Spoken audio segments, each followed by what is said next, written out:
দফা এক দাবি, সহকারী শিক্ষকদের 10ম গ্রেড বাস্তবায়ন চাই।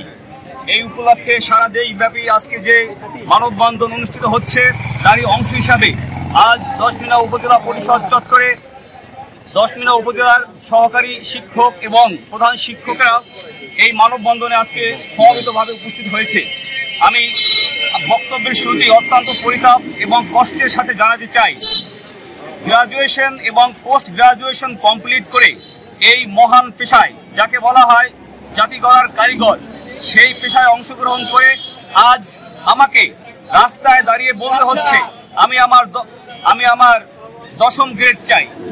সর্বশেষ যে 20টি গ্রেড দেওয়া হয়েছিল গণপ্রজাতন্ত্রী সরকারের কর্মচারীদের জন্য, সেখানে আমার গ্রেড ছিল 14তম।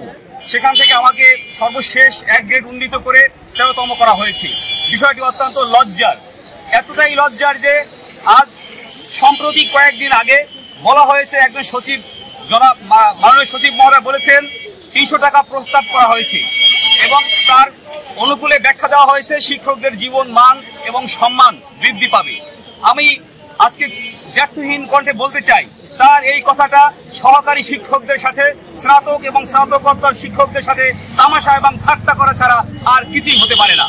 এবং প্রাথমিক সহকারী শিক্ষকদের প্রচ্ছন্ন সহযোগিতায়, ভালোবাসায়, স্নেহে, পরম যত্নে লালিত হয়ে একজন শিক্ষার্থী সে উন্নত জীবনের স্বপ্ন দেখেছিল এবং সে হয়েছিল ডাক্তার কিংবা ডক্টর, প্রকৌশলী এবং আমলাতন্ত্রের সবচেয়ে বড় কর্মকর্তা। তারা আজকে সেখানে বসে আমাদের সাথে এভাবে কথা বলতে হবে, আমরা মেনে নিতে পারি না। আমরা যারা যোগ্য তারাই এই 10ম গ্রেড চাই। আমরা বলি না গড় সবাইকে 10ম গ্রেড দেওয়া হোক। আমাকে যদি বলা হয় জাতি গড়ার কারিগর, কিন্তু যে কারিগর তার মেরুদণ্ড আজকে নুজ, ঋণের ভারে নুজ হয়ে যাচ্ছে, তিনি খেতে পারছেন না পুষ্টিকর খাবার। তিনি কিভাবে সর্বশেষ যে কারিকুলাম যেখানে গণিত, ইংরেজি, কমিউনিকেটিভ স্কিলের সাথে পড়াতে হয়, একজন যোগ্য শিক্ষককে যদি সত্যিকার অর্থে ওই স্কিলকে ফ্রুটফুল করতে হয়, কোনোদিন না খেয়ে অনাহারে ঋণের ভারে নুজ হয়ে সে তার নিজের কল্যাণ যেখানে হয় না, সেখানে সর্বাঙ্গীন কল্যাণ এবং ছাত্রদের জন্য যারা এই দেশটাকে গড়বে, সে কোনো সময় এটা করতে পারবে না। এই তামাশা বাদ দেন। আপনি এবং কিছুদিন আগে 2 বছর আগে একজন সচিব মহোদয় বলেছিলেন প্রাথমিক সহকারী শিক্ষকদের শতভাগ প্রমোশন দেওয়া হবে। প্রমোশন পেতে পেতে তারা হতে পারেন যোগ্যতা থাকলে মহাপরিচালক। ঠিক, আমি বলবো ধিক তারে শতধিক এই ধরনের প্রহসন এবং বৃত্তিমূলক আচরণে।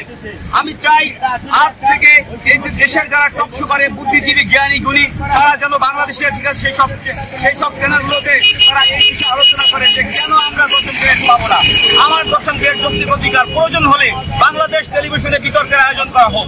তবুও আমরা চাই যোগ্যতার ভিত্তিতে আমাদেরকে অবশ্যই 10ম গ্রেড দিতে হবে। আমি